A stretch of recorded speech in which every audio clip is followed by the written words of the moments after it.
Hello, welcome back, Felix here. Tonight on Storm Clearer, I'm going to talk about a few things. First of all, I want to talk about when we get storms. I will be doing overviews of the storms after about 2 to 3 days after they pass. This gives me time to gather the information. Deaths, injuries, crashes, tree damage, house damage, cost, wind speeds, weather warnings, all of that. Because obviously wind speeds take a little while to get through, and damage as well. Obviously, if it happens on a Friday night, it'll take multiple days for obviously insurance companies to open up and then get through that backlog, and then the real cost will get announced after about a week sometimes, depending on how big the storm is. So that's just one thing. Another thing is, I'm very thankful for my highest ever single video views in a day, so long form content. I had 192 videos watched yesterday, 31st of January 2024, which is just insane. I think the closest one was about 110, 120 in July. Usually average about 30, pushing 50 a day. So, don't know what happened there, but something went like that, and I'm not sure it's just people, catching up on stuff, new month, people catching up on videos, but to be fair, the end of each month seems to do better than the rest of the month, but that month did exceptional, but then I have posted more videos than usual, and I've got more subscribers. The trend on watch hours is also on a very steep peak. So, in fact, last month I had 254.4 hours of watch time, which is very good. That equivalents to about 10 days, 10 and a half hours of watching my content, something along the lines of that. So 10 straight days, 10 and a half days straight, kind of along that sort of line. What was that?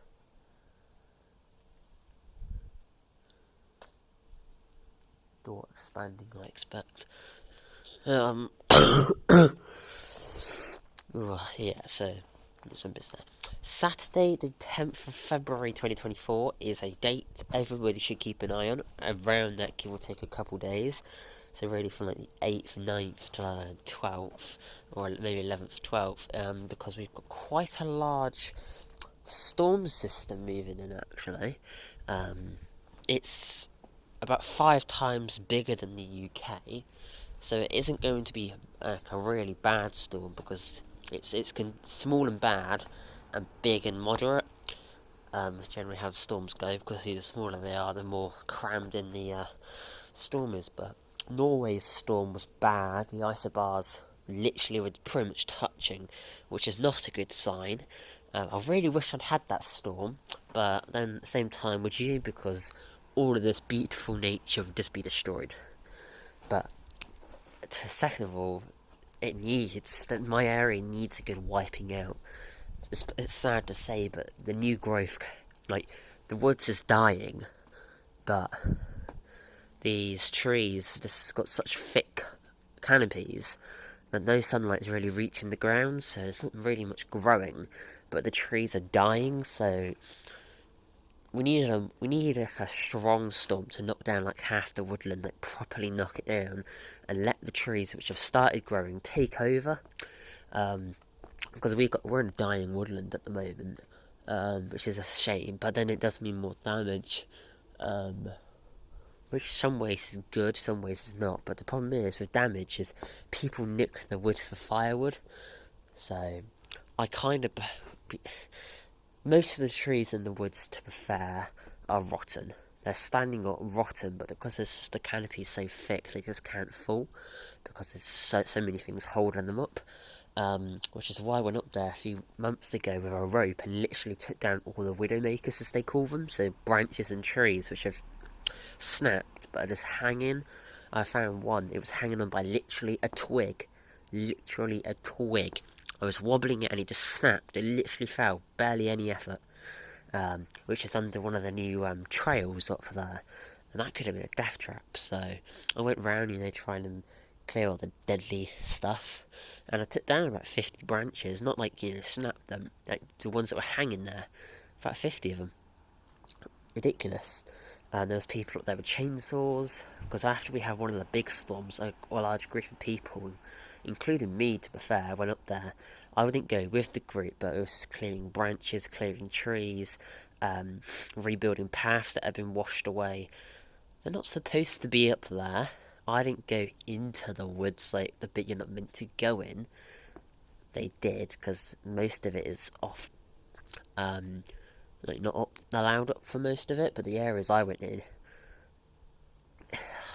the back path, I have no idea. There used to be a public footpath sign, but it got torn down. But there is, I think you are allowed to walk up there because they have, bits to stop bikes going in. So pedestrians are allowed up there, but bikes are not. That's well, I believe, but people have made trails up into the area where they're not allowed. So I don't go anywhere near them. Obviously, they're trying to clear the path back up, but the company put large boulders up there to try and stop them.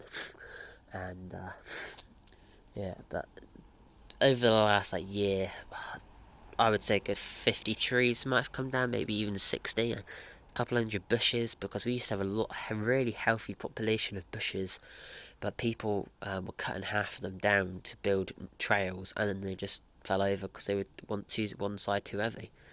There's some big 150-foot trees up there which are dying and just crushing everything below them. We had probably a tornado or something go through there. I don't know, a year ago now, maybe 8-9 months, just before the channel started actually, end of April, early May. So this channel I think started around 18th of May, something along the lines of that. And yeah, it was not good. The winds literally rapidly picked up. All these trees literally flat lightning. The winds tore through furniture, went flying. I was actually outside at the moment. This is thunder, lightning, torrential rain. Cloud just came right down to the floor. Literally, there was just so many snaps. There was debris flying through the air. I'm pretty confident it was a tornado. It did cause significant damage in the woods. It actually left a channel, because the woods used to be quite level. It actually left a debris track like that going right through the middle of the woods. So I might show it next time we go up there. But it's obvious, and it's just so many 100-foot trees, healthy, that were torn down. Landslides. It was devastating up there. And the worst bit about it is these were healthy. That was one of the healthier sections of the woods, because we'd had a previous storm that basically took that exact path, and it took everything down, and then stuff started growing. So that one came through and tore the healthy stuff down, which is a shame. I also want to say a thank you for approaching 7,000 likes now. I also surpassed 2,000 watch hours yesterday. I believe I'm literally on the brink of breaking 550,000 views, which is I'm very thankful for. I believe we managed to get just near 59,300 and something views over January. We gained 93 subscribers and 254.4 watch hours, which is good. So watch hour wise, what is that? That's a piece of bark from the dog. Watch hour wise, I think we're about 336% higher than the month before. Subscribers, we were 289% higher. And views, we were... Well, we nearly got 6. So we were approaching 390% higher, which I'm very thankful for. I had my highest short ever watched in that month. I had multiple that broke subscriber records. I also had my highest ever video watches. I had the top 2 ever videos. I had multiple surpass 100 views. It was a very, very good month. Likes, like 300 something% higher. Shares over, I think it was like 2000% higher. So dogs want to go in, so I was going to say thank you very much for watching. Please remember to like, subscribe, and I'll see you next time. That just set 20% of my battery for a 10-minute video.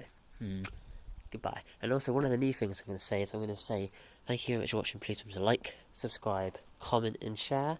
And I'm going to try and include that on the shorts as well. Thank you. Goodbye. In.